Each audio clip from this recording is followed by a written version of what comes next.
আজকে অনেক বছর বলতে পারো, দিন বলতে পারো, জাম খাবো। বর বেশ সুন্দর সুন্দর আসার সময় আমার জন্য কালো জাম এনেছে। আর এই কালো জামগুলো দেখে আমার মনে পড়ে যাচ্ছে ঠিক সেই ছোট্টবেলার কথা।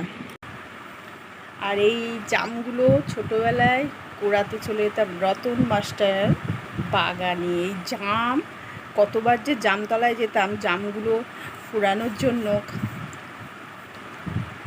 আমি যেতাম, আমার দাদা, পিসির ছেলে পোতে, আমার বান্ধবী প্রেমদাসী, ওর নাম নমিতা, ওকে প্রেমদাসী বলে ডাকি। গোলো, ওর ভালো নাম সুখী।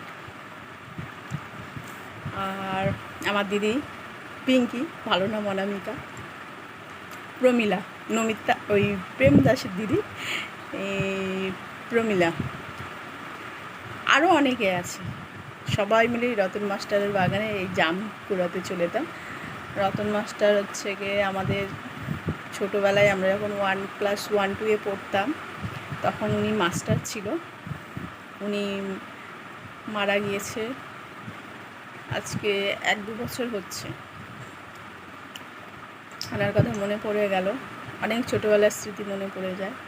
উনি যখন ক্লাসরুমে এসে নাম ডাকতো আমাদের, চশমা পরতো, ঠিক চশমাটা এখানটায় থাকতো, আর ঠিক এরম করে চশমা ফাঁক দিয়ে এরম করে তাকাতো। আর আমরা সবাই বলতাম, বলা করা করতাম। তো জামটা সেই মিষ্টি।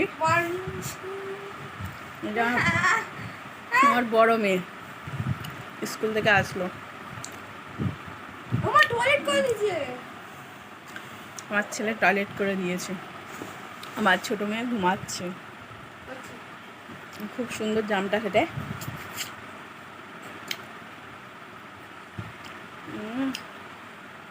দারুণ টেস্ট।